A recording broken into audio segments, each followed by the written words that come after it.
lieux qui défient la logique et qui restent inexpliqués. Qui les ont bâtis et pourquoi, nous ne le saurons jamais. Des lieux fertiles en phénomènes insondables. Trop d'avions et de bateaux ont carrément disparu. Le mystère entourant ces sites nous hante et nous confond. Si ce n'est pas un animal, qu'est-ce que c'est?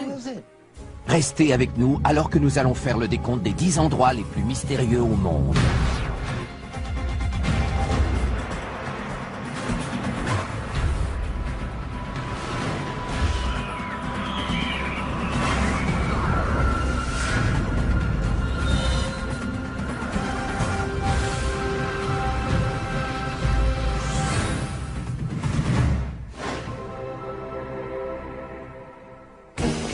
Ce sont des énigmes, des endroits mystérieux que ni le temps ni la science n'ont réussi à expliquer.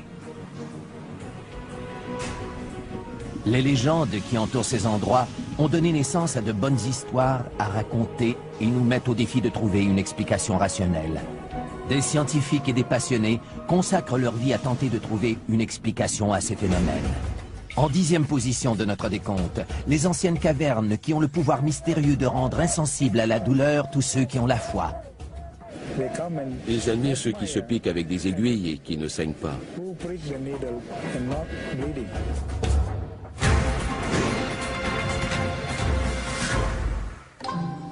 Trois anciennes cavernes de chaux se trouvent près de la capitale de la Malaisie, Kuala Lumpur. Ces cavernes s'élèvent à 55 mètres au-dessus de la jungle avoisinante. Ces cavernes, qu'on appelle les cavernes de Batu, abritent un temple hindou et sont la résidence du dieu hindou du pouvoir, le seigneur Murugan. Des millions de gens viennent ici. Pourquoi croyez-vous que tant de gens viennent prier ici? C'est parce qu'ils croient que le seigneur Murugan est un dieu puissant qui fait des miracles. C'est ce qui le caractérise. Souvent représentés avec une lance qui est, croit-on, la source du pouvoir du seigneur Murugan, les hindous s'adressent à celui-ci pour le supplier de faire une intervention divine. Mais c'est au cours du festival annuel de Thaipusam que les foules se pressent aux cavernes de Batu et font un pèlerinage pour expier leurs fautes et remercier leur dieu. Pour expier leurs fautes, les fidèles choisissent souvent de commettre des actes d'automutilation en se servant d'une lance, le symbole du seigneur Murugan. Le seigneur Murugan dit que si nous sommes purs, nous pouvons nous transpercer ou même nous tirer une charge avec des crochets dans la peau. Les fidèles disent ne pas ressentir de douleur lorsqu'ils s'infligent des blessures et, fait encore plus étrange, les blessures ne saignent pas. Bien des gens demandent, mais pourquoi ne saignent-ils pas? C'est ça le miracle du seigneur Murugan. Les fidèles attribuent ce miracle au dieu qui réside dans les cavernes de Batu. Lorsque vous leur demandez s'ils ressentent de la douleur, tous vous répondent que non, et que c'est grâce au seigneur Murugan. On pense que les croyants entrent en transe aussitôt qu'on les transperce et ils deviennent ainsi insensibles à la douleur. Le fakir Moussafar, expert en la matière, pratique depuis plus de 50 ans des rituels de perçage comme ceux que l'on voit à Thaipusam. Il croit que cette insensibilité à la douleur relève davantage du domaine de la psychologie que de celui des croyances religieuses. En fait, nous jouons et nous transformons le corps physique. Et chaque fois qu'on fait quelque chose comme ça, on a la possibilité de transcender et d'atteindre un autre état de conscience. Ceux qui participent à ces rituels doivent aussi se soumettre à l'épreuve du temps. Chaque sacrifice dure en moyenne 8 heures. Pour ces gens, les cavernes de Batu sont synonymes de force spirituelle. On voit que le dieu peut faire des miracles. Les cavernes de Batu, où ont lieu chaque année ces rituels étonnants, méritent la 10e position à notre palmarès. En 9e position, un groupe très ancien de mégalithes. Leur existence ne fait pas de doute, même si leur fonction demeure toujours un mystère. C'est un endroit spécial. Qui l'a bâti et pour quelle raison, nous ne le saurons jamais.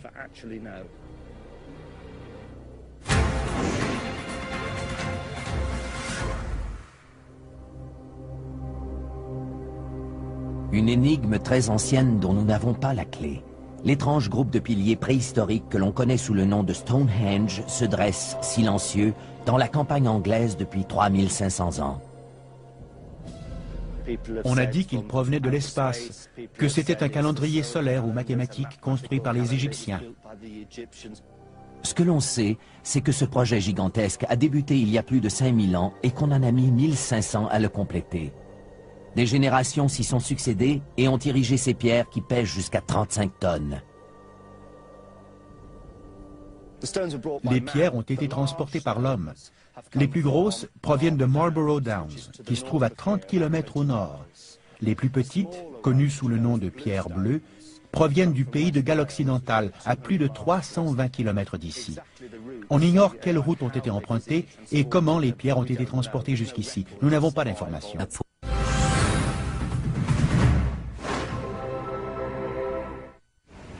Au 8e rang, une base militaire américaine entourée de secrets même si son existence ne fait aucun doute. Avez-vous une idée du nombre de gardiens de sécurité là-bas? Pourquoi?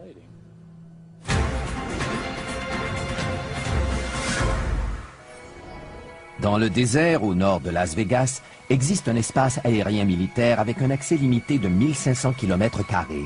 La base militaire qui porte aujourd'hui le nom de Groom Lake Test Facility est mieux connue sous le nom de Zone 51. Tapi au fond de ces collines inhospitalières, l'endroit est si secret que les intrus sont avertis qu'ils risquent la mort s'ils pénètrent dans ces lieux. Malgré des mesures et des dispositifs de sécurité imposants, le gouvernement américain nie l'existence de ce lieu depuis 50 ans. Jusqu'à tout récemment, le gouvernement était réticent à reconnaître que des expériences étaient menées à cet endroit. Steve Aftergood est analyste à la Fédération des scientifiques américains, une organisation qui se consacre à la diffusion d'informations confidentielles. Les Américains sont de nature rébarbative quant aux secrets qui entourent certaines choses. Pourquoi veulent-ils garder le secret? Ont-ils quelque chose à cacher? La zone 51 doit sa réputation au mystère entourant un événement insolite qui s'est déroulé à Roswell, au Nouveau-Mexique. Le 8 juillet 1947, les militaires annoncent que les restes d'une soucoupe volante écrasée ont été récupérés. Quelques heures plus tard, la nouvelle est démentie. Ce qu'on pensait être une soucoupe volante était en fait un ballon météorologique. Le démenti du gouvernement est perçu comme une tentative d'étouffer l'affaire. L'affaire Roswell, à cette époque, a fait beaucoup de bruit. Selon moi, le scénario le plus plausible est que s'il y a vraiment eu un écrasement de soucoupe, je suis sûr qu'ils ont fait analyser les débris sur place à Groom Lake afin d'intégrer cette nouvelle technologie à nos connaissances en aérodynamique. Cette théorie reçoit un appui en 1989 lorsqu'un ancien employé de la zone 51, Bob Lazar, déclare avoir visité l'intérieur d'un vaisseau spatial extraterrestre alors qu'il travaillait à la base. Ces dessins ont été faits pour illustrer son témoignage. C'est au cours de ma seconde visite que j'ai compris que cette épave était en fait un vaisseau extraterrestre. La boîte de Pandore est ouverte et provoque l'apparition d'une génération d'inconditionnels de la zone 51, comme Yor Garneau. Il y a là-bas une base dont le gouvernement s'entête à nier l'existence. Et en réalité, on n'en sait absolument rien.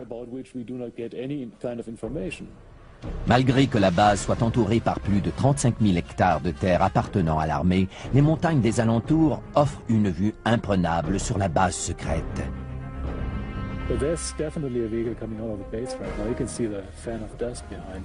C'est de ce poste d'observation que Yor Garneau a repéré des choses qui lui font croire que cette base n'est pas une base militaire ordinaire.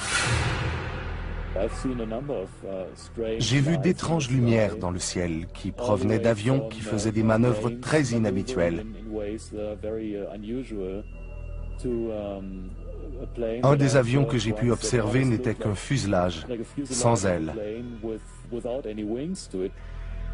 Yor Garneau n'est pas le seul à avoir aperçu des choses étranges. Il existe plus de 2000 rapports concernant des objets volants non identifiés qui auraient été repérés dans l'espace aérien de la base du Nevada. Je pense qu'on perd notre temps à épiloguer sur les extraterrestres, les ovnis et toutes ces choses-là. En réalité, ce que l'on fait là-bas depuis approximativement 50 ans, c'est de développer et tester des avions militaires à la fine pointe de la technologie. Le secret entourant toutes ces opérations continue d'alimenter les soupçons. Je ne peux ni confirmer ni infirmer l'existence d'un vaisseau spatial extraterrestre. Je pense que les fonctionnaires peuvent tirer une leçon de cette histoire. Si c'est trop secret pour en justifier l'existence au peuple américain, cela signifie que ces mesures sont tout simplement trop secrètes. Pour avoir réussi à mystifier les Américains pendant un demi-siècle, la Zone 51 vole jusqu'à la 8e position de notre palmarès.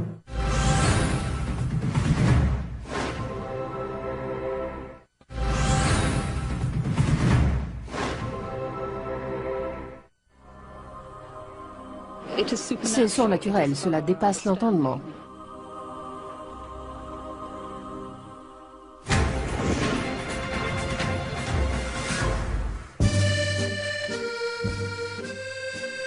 Niché au pied des Pyrénées dans le sud-ouest de la France, se trouve le sanctuaire de Notre-Dame de Lourdes.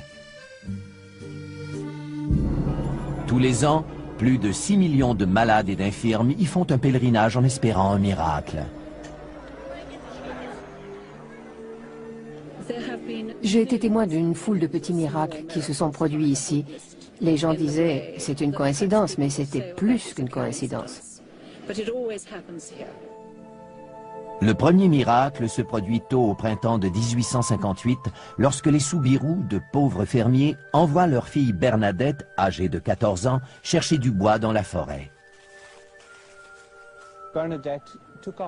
Bernadette a enlevé ses chaussures pour traverser le ruisseau et aller dans la grotte pour trouver du bois. Elle a entendu un bruit comme un souffle de vent. Elle n'a rien ressenti, n'a rien vu, mais lorsqu'elle a relevé la tête, elle a vu la Vierge Marie dans une crevasse. Bernadette rapporte qu'au cours des 5 mois suivants, la mystérieuse dame de la grotte lui apparaît 17 fois. La dame demande à Bernadette de dire au prêtre de faire de ce lieu un lieu de recueillement et d'y construire une chapelle. Le curé de la paroisse, pas très enthousiaste, lui dit que si cette dame voulait une église, elle devait d'abord se faire connaître. Bernadette retourne donc à la grotte et lorsque la dame lui apparaît, elle lui demande « Quel est votre nom ?» Et elle lui répond « Je suis l'Immaculée Conception ». Le curé enquête sur les apparitions et 4 ans plus tard, il consent à ce qu'une chapelle soit construite sur les lieux. Cette chapelle sera nommée le sanctuaire de Notre-Dame de Lourdes.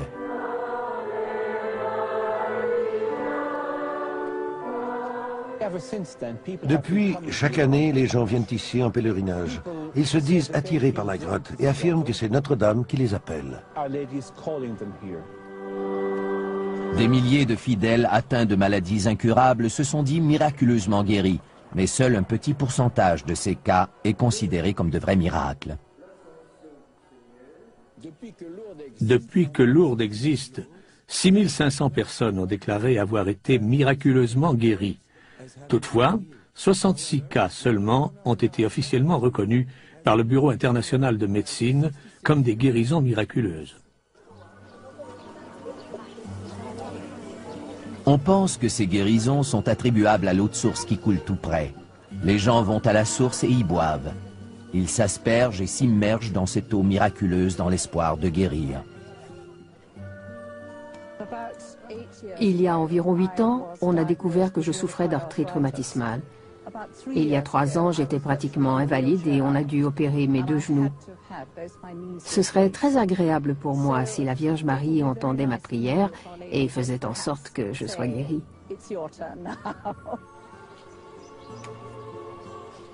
Nos prières ne sont pas toujours exaucées, mais cela arrive à quelques-uns d'entre nous et cela nous réconforte tous. Nous savons que Dieu entend nos prières. Des médecins croient que ces guérisons miraculeuses sont attribuables à l'effet placebo. Nous devons mettre un terme au mythe à propos de l'eau. L'eau n'est pas une cure. L'eau de Lourdes n'a pas de propriétés miraculeuses. Cette eau a été analysée par les plus grands laboratoires du monde.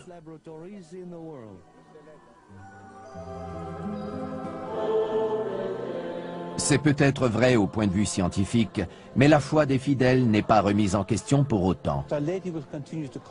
Notre-Dame continue à inciter les gens à venir ici en pèlerinage, à faire des processions. Je pense que les gens recherchent des expériences spirituelles. Et Lourdes est donc un endroit propice. Pour avoir su perpétuer la foi, le sanctuaire de Notre-Dame de Lourdes apparaît au 7e rang de notre palmarès. Notre prochaine destination est une ville où votre avenir est peut-être inscrit sur ses feuilles, vieilles de plus de 2000 ans. Les poils m'ont dressé sur le corps. Il y avait de l'électricité dans l'air.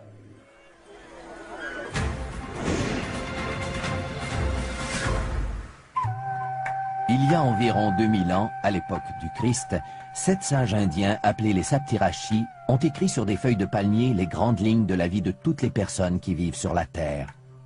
1200 ans plus tard, les feuilles sont découvertes dans un temple de la ville de Vaishti-Varankoil, l'épicentre de l'astrologie situé dans le sud de l'Inde.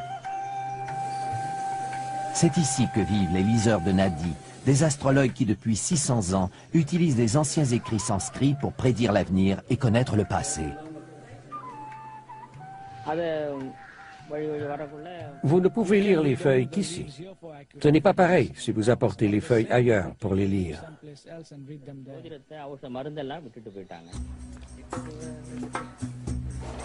Chaque année, des milliers de gens se rendent dans la ville de Vaishti-Varankoil pour se faire lire la bonne aventure.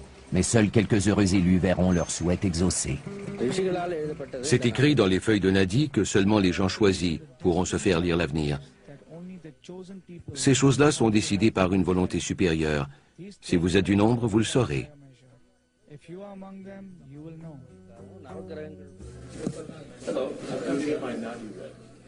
Robert Bruce est un écrivain et un musicien américain qui s'est rendu dans le sud de l'Inde pour savoir s'il faisait partie des élus. Se servant de l'empreinte du pouce de Bruce, les liseurs de Nadi consultent des millions de feuilles à la recherche de celle qui a été écrite pour lui il y a 2000 ans. Je viens ici avec un esprit ouvert. Si j'apprends quelque chose sur ma personne ou sur le monde qui m'entoure, je serai très heureux.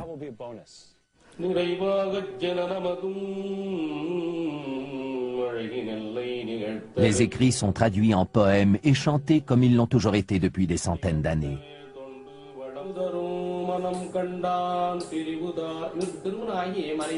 You got married but divorced your wife. Yeah. You got married and divorced. You are a music director by profession. That's right, yeah. Phillips is your father name. Yes. Felix, yeah, that's correct. That's correct. E. by Lynn. You talk about my mother? Yeah. You got it. That's the Nadi, man. That's it. You got it. My age is 47. 47 running. 47. That's me.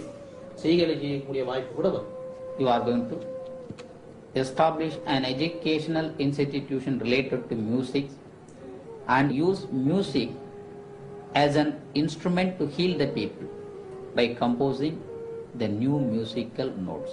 And your face, just your face will become familiar to all almost. La lecture dure 1 heure. Ça a été une expérience extraordinaire. Ils m'ont dit le nom des membres de ma famille, m'ont parlé de mes intérêts qui tournent autour de l'argent. Ce qui m'a le plus renversé, ce sont leurs prédictions d'avenir. Apprendre que ces rêves se réaliseront est une chose terrifiante. Les feuilles parlent aussi de leur propre avenir. Les liseurs de Nadi ont lu dans les feuilles de palmier que d'ici 100 ans, toutes les feuilles vont devenir noires et ne pourront plus jamais être lues. En attendant ce jour fatidique, la ville de Vaishti-Varankoil demeure un endroit où des forces mystérieuses sont à l'œuvre. Je pense que l'on doit accepter l'expérience pour ce qu'elle est, sans la faire passer à travers nos filtres rationnels. Pour avoir dévoilé le scénario secret de la vie des gens, la ville indienne de Vaishti-Varankoil se hisse à la 6e position de notre palmarès.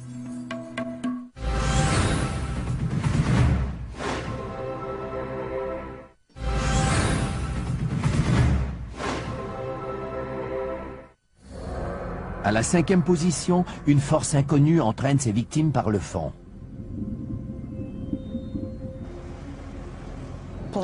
Des avions ont disparu sans laisser de traces dans cette région. Personne ne sait pourquoi.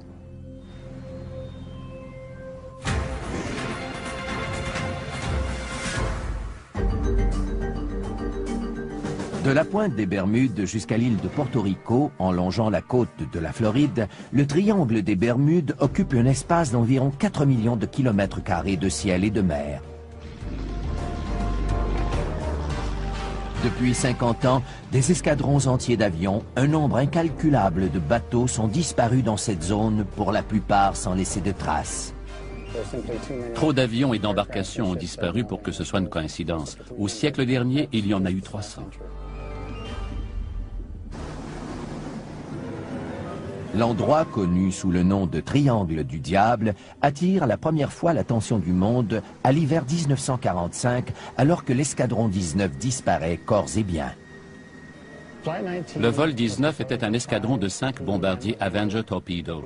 Ils se sont complètement perdus après que le commandant d'escadre ait signalé que la boussole fonctionnait mal. On ne les a plus jamais revus. Un avion de sauvetage a été dépêché sur les lieux et il a lui-même disparu avec ses 13 membres d'équipage. Malgré le nombre imposant d'opérations de sauvetage dans la région, 2000 par année, la garde côtière ne reconnaît pas officiellement le triangle des Bermudes comme une zone géographiquement dangereuse pour les avions et les bateaux.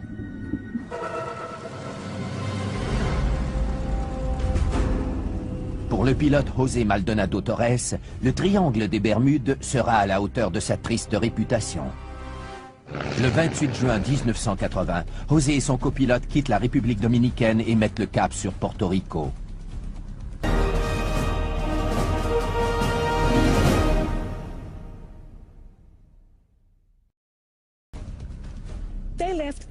Ils ont quitté la République dominicaine à 18h10 et tout allait bien jusqu'à ce qu'on reçoive un appel de détresse à 20h03.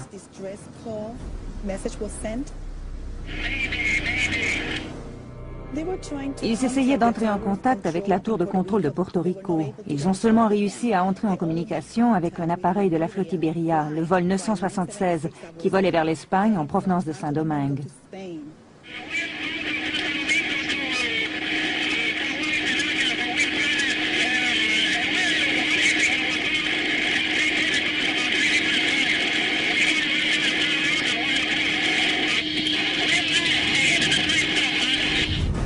Ce sont les derniers mots du pilote. Quelques minutes plus tard, l'avion disparaît sans laisser de traces. Malgré les recherches actives de la garde côtière et de la famille Torres, aucun corps ni débris d'avion ne sera jamais retrouvé. Le pilote Torres a eu le mérite de nous apprendre quelque chose sur ce qui a causé la disparition de son appareil. Le pilote nous indique qu'un objet semblait traquer son avion. Au fil des années, plusieurs hypothèses ont été émises. Les disparitions seraient dues à des ovnis, à des explosions de méthane dégagées par le plancher océanique, explosions qui peuvent déplacer assez d'eau pour couler un bateau, ou encore à des courants marins bizarres. Aucune théorie ne peut expliquer de façon satisfaisante le phénomène du triangle des Bermudes. Il y a trop de cas différents, il y a trop de scénarios différents. On ne peut pas trouver une réponse unique pour tous ces cas. Pour son appétit insatiable d'avions, de bateaux et d'embarcations de toutes sortes, le triangle des Bermudes accède au numéro 5 de notre palmarès. Notre prochaine destination, un réseau de tunnels remplis d'ossements humains qui, mis bout à bout, font 300 km. Les gens ont une curiosité morbide.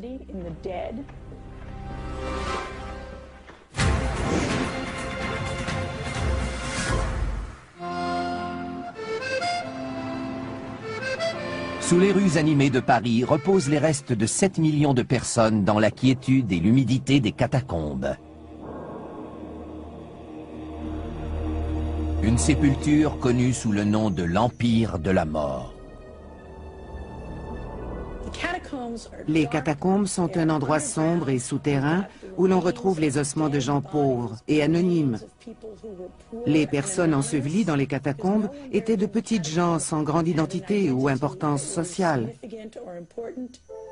Pendant 10 siècles, Le cimetière parisien des Innocents abrite les dépouilles mortelles des 20 paroisses de Paris. Au XVIIIe siècle, le cimetière est devenu tellement encombré qu'une dénivellation de 2,5 mètres existe entre le terrain du cimetière et la rue. Pour des raisons sanitaires évidentes, on a dû procéder à un grand nettoyage de ce charnier qui bordait les halles de Paris. Un labyrinthe d'anciennes carrières de chaux existe sous la ville et au printemps de 1786, la ronde macabre des squelettes commence.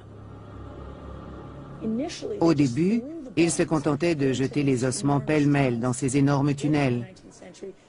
Puis, au XIXe siècle, ils décident d'y aller avec plus de méthode. On ignore donc combien de squelettes ont été ainsi déplacés, et si de nouveaux ossements ou de nouveaux cadavres ont été ensevelis dans les catacombes. Dès le début, les gens montrent de l'engouement pour cette fosse commune. Les visites des catacombes ont commencé presque immédiatement après le transfert des ossements au début du XIXe siècle. Les gens ont une fascination morbide pour la mort. Ils aiment entrer dans les lieux sombres et souterrains, surtout parce qu'ils savent qu'ils pourront en ressortir. Aujourd'hui, la ville de Paris permet aux intéressés de visiter les premiers kilomètres de tunnels qui forment les catacombes. Le reste, près de 290 kilomètres, demeure inexploré et interdit. Pour sa part, le Parisien Ulrich Le Flour ne s'intéresse qu'à la portion interdite des catacombes. Depuis 16 ans, il s'affaire à explorer illégalement la portion défendue des catacombes et à faire des relevés cartographiques des lieux.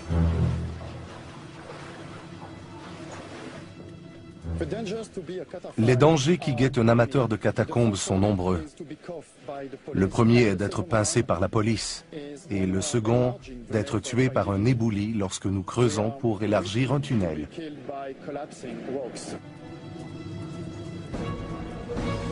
Mais jusqu'ici, l'attrait de l'inconnu se révèle plus fort que les risques encourus. Des amateurs de plus en plus nombreux, évalués à plus de 1000, estiment que leur devoir est d'explorer et de protéger les catacombes pour les générations futures. C'est notre but. En faisant ce que nous faisons, nous cherchons à nous assurer que ces lieux seront davantage protégés qu'ils ne le sont aujourd'hui. Dans les catacombes, il existe des endroits qui restent inexplorés, qui sont en dehors du circuit touristique.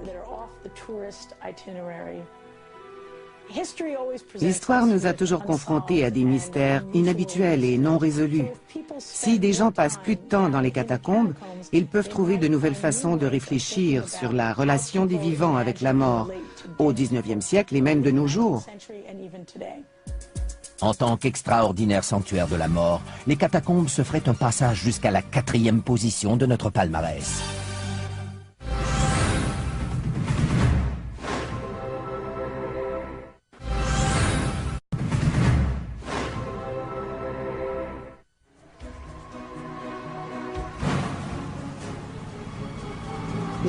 Si ce n'est pas un animal, qu'est-ce que c'est?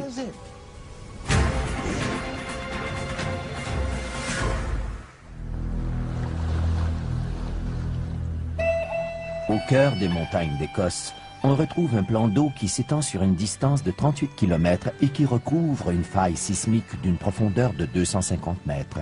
Ce plan d'eau s'appelle le Loch Ness.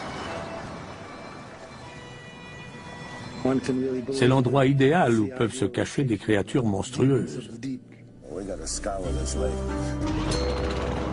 Robert Rines, un diplômé du MIT, a conçu le système radar de dépistage pour le missile Patriot. Plus tard, ses inventions dans le domaine des sonars ont été utilisées pour localiser le Titanic. Sa véritable passion en est une que la plupart des scientifiques considèrent comme farfelue, la chasse aux monstres du Loch Ness.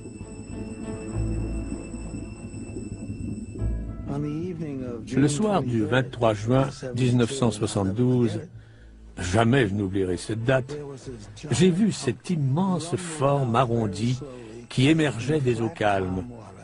La bête avait la peau grise, tachetée de brun. Elle s'est rendue dans la baie, s'est retournée et a plongé. Si ce n'est pas un animal, qu'est-ce que c'est? Il y a 65 millions d'années, des reptiles géants comme le plésiosaure vivaient dans l'eau. Depuis, ces monstres marins ont disparu de la planète. Mais est-ce bien sûr? Il y a 17 000 ans, le Loch Ness était un immense cube de glace. Si les plésiosaures y habitent aujourd'hui, ils auraient dû contourner les icebergs pour y accéder. Et toutes les recherches scientifiques n'ont rien trouvé. Pas une seule carcasse, ni poils, ni os, rien. Quant aux photos, aucune ne fait l'unanimité. Dans les années 30, une première photo du monstre, affectueusement surnommé Nessie, fera le tour du monde avant qu'on s'aperçoive qu'il s'agissait d'un trucage. Dans les années qui suivent, un nombre record d'apparitions du monstre sera enregistré. À ce jour, les preuves les plus sérieuses proviennent de Robert Rines et de son équipe de chercheurs. Nos caméras automatiques sous-marines sont programmées pour prendre des photos à intervalles réguliers. Nous les avons installées dans la baie où nous avions aperçu la silhouette. Sur l'une d'entre elles, on a vu ce qui m'apparaît incontestable, soit le ventre d'un animal à long cou.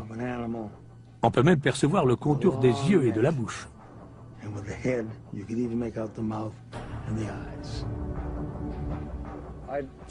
Je dirais que le grand coupable dans toute cette affaire, c'est l'eau trouble du Loch Ness. N'importe quelle photo prise dans ce lac sera controversée, parce que les photos sont rarement claires.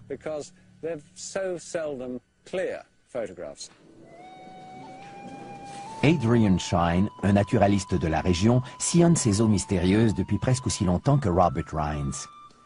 Il a trouvé une explication rationnelle à presque toutes les apparitions du monstre, qui se chiffrent aujourd'hui à plus de 1000.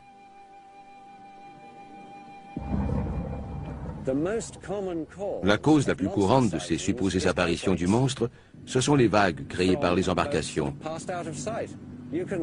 À la surface du Loch Ness, on voit apparaître de grosses bosses que certaines personnes, beaucoup de gens en fait, confondent avec le dos du monstre.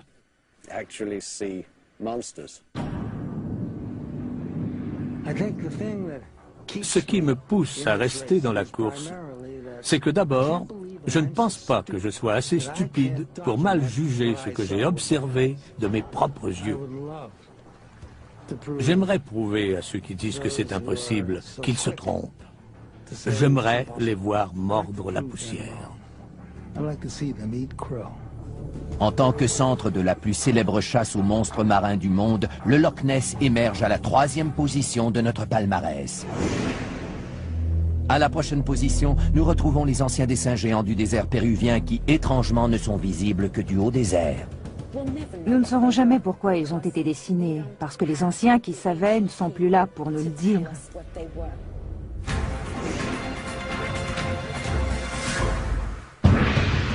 Dans la vallée, au creux des Andes, on peut apercevoir d'immenses dessins d'animaux et des motifs géométriques gravés au sol. Ces dessins, longs de près de 2 km, ont été créés par le peuple Nazca il y a plus de 2000 ans.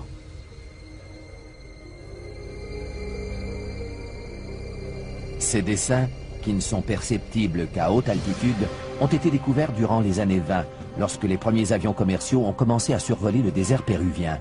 Depuis ce premier jour, le monde se questionne sur le sens et le but de ces dessins. Il existe une foule de théories concernant les lignes de Nazca qui vont des plus sensées aux plus farfelues. Certains croient qu'elles auraient été faites par des extraterrestres. Ce sont les mêmes qui disent qu'elles pointent vers les étoiles, que les lignes de Nazca, ces géoglyphes géants, sont le plus grand livre d'astronomie du monde.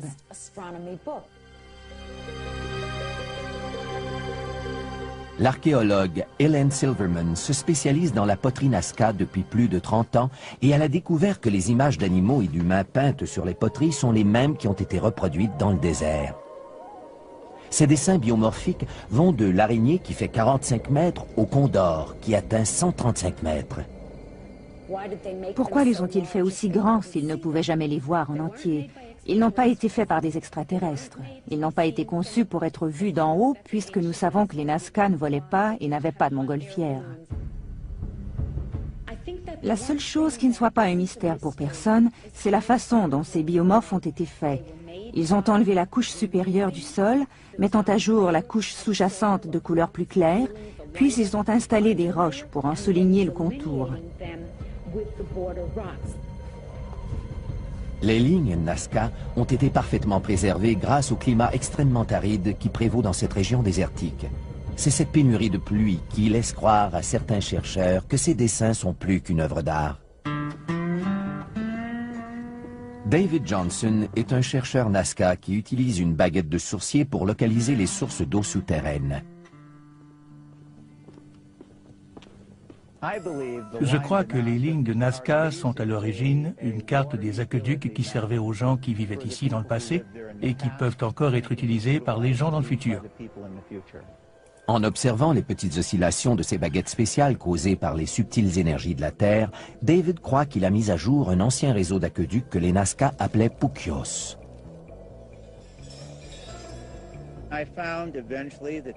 J'ai constaté que les trapézoïdes sont localisés exactement au-dessus de l'endroit où l'eau se concentre dans la couche aquifère. Les triangles, localisés tout près ou sur les trapézoïdes, marquent l'endroit précis où se trouve la faille. J'imagine que les spirales indiquent les courbes et les virages de l'eau qui circulent dans la vallée.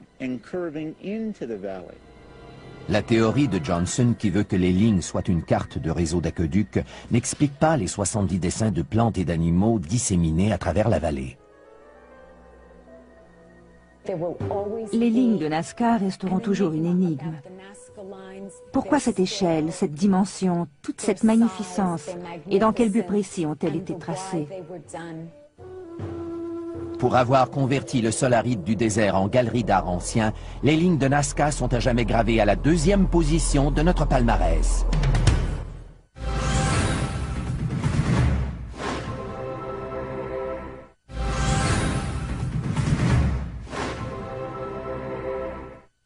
Des perçages indolores de la Malaysia aux intrigants piliers de Stonehenge, à la confidentialité de la zone 51 jusqu'aux sources miraculeuses de France.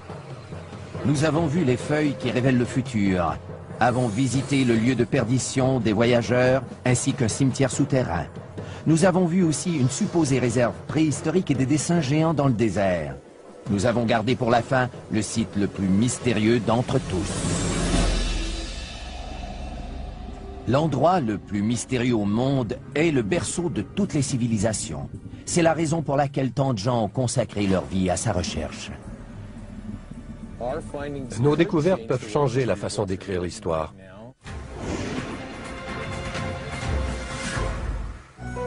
En l'an 350 avant Jésus-Christ, le philosophe Platon écrit sur ce monde utopique qu'il appelle l'Atlantide. Les habitants de ce continent mythique, d'où l'océan Atlantique tire son nom, sont décrits par Platon comme faisant partie d'une civilisation très avancée. À son apogée, l'Atlantide était un pays magnifique. Sa société était très évoluée. Dans ses écrits, Platon nous dit aussi que l'avidité et la soif de pouvoir auront finalement raison des habitants de l'Atlantide et que la vengeance des dieux sera terrible. Des volcans et des tremblements de terre détruiront le continent qui disparaît dans l'océan. Platon raconte que les habitants quittent le continent à bord d'embarcations à la recherche de nouveaux territoires. Ils contribueront à faire évoluer les civilisations avoisinantes, toujours à l'âge de pierre.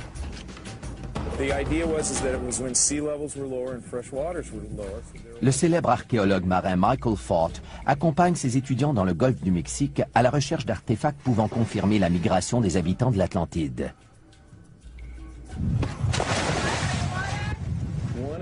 Un des grands mystères de la science est de savoir comment le Nouveau Monde s'est peuplé. C'est une question très intéressante.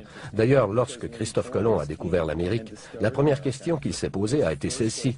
Mais d'où viennent donc tous ces gens? 10 000 ans avant Jésus-Christ, il y a eu une explosion démographique en Amérique. Cela correspond à l'époque où l'Atlantide a été engloutie. Il est donc logique de penser que ces gens se soient déplacés et qu'ils soient venus dans le sud-ouest des États-Unis, au Mexique, au Yucatan et dans les régions avoisinantes. Des preuves de l'existence de l'Atlantide seront trouvées dans les Caraïbes, prédit le grand médium Edgar Cayce dans les années 30. Il prédit qu'une partie du continent englouti émergera quelque part dans les Caraïbes dans les années 60. En 68 et 69, des pilotes d'avion rapportent avoir constaté par temps calme l'émergence de hauts fonds. L'eau et le sable leur donnent une apparence plutôt foncée, mais il est évident qu'il y a quelque chose à cet endroit. L'étrange formation rocheuse, connue sous le nom de route Bimini, serait, selon les inconditionnels de l'Atlantide, la route qui mène à l'ancien continent ou encore une portion d'un temple englouti.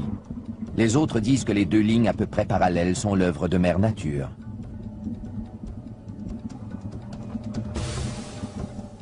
Ce sont des roches carrées qui ressemblent à des pierres taillées. Quelques-unes sont assez volumineuses et ont la forme d'un J. Pour ma part, je dirais qu'elles semblent avoir été taillées par l'homme avant que cette région ne soit engloutie il y a 10 000 ans. À 1500 km de Bimini, dans le golfe du Mexique, d'autres preuves sont peut-être en train d'être remontées à la surface. Michael Ford et ses étudiants ont découvert plus de 2500 artefacts qui, croient-ils, appartiennent à des embarcations de colonisateurs qui se sont implantés en Amérique du Nord en provenance d'endroits comme les Caraïbes.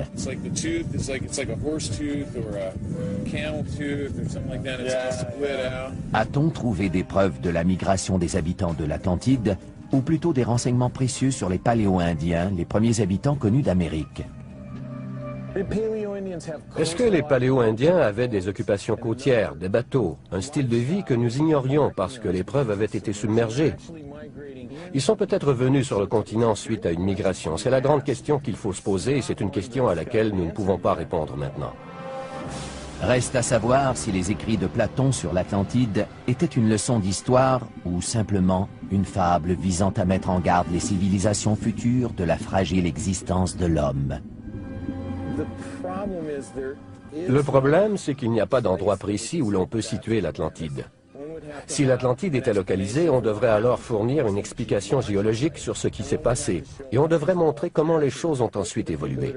La plupart des gens qui s'intéressent à l'Atlantide ne s'intéressent pas à la préhistoire, et la plupart des gens qui s'intéressent à la préhistoire ne se préoccupent pas de l'Atlantide. Pour avoir confondu les scientifiques comme les historiens, le continent englouti de l'Atlantide mérite la première position à notre palmarès des endroits les plus mystérieux au monde.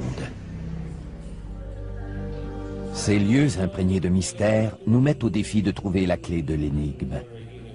Ils sont là pour nous rappeler que même si l'homme fait des bonds géants dans sa compréhension du monde qui l'entoure, il existera toujours des lieux dont il ne percera jamais entièrement le mystère.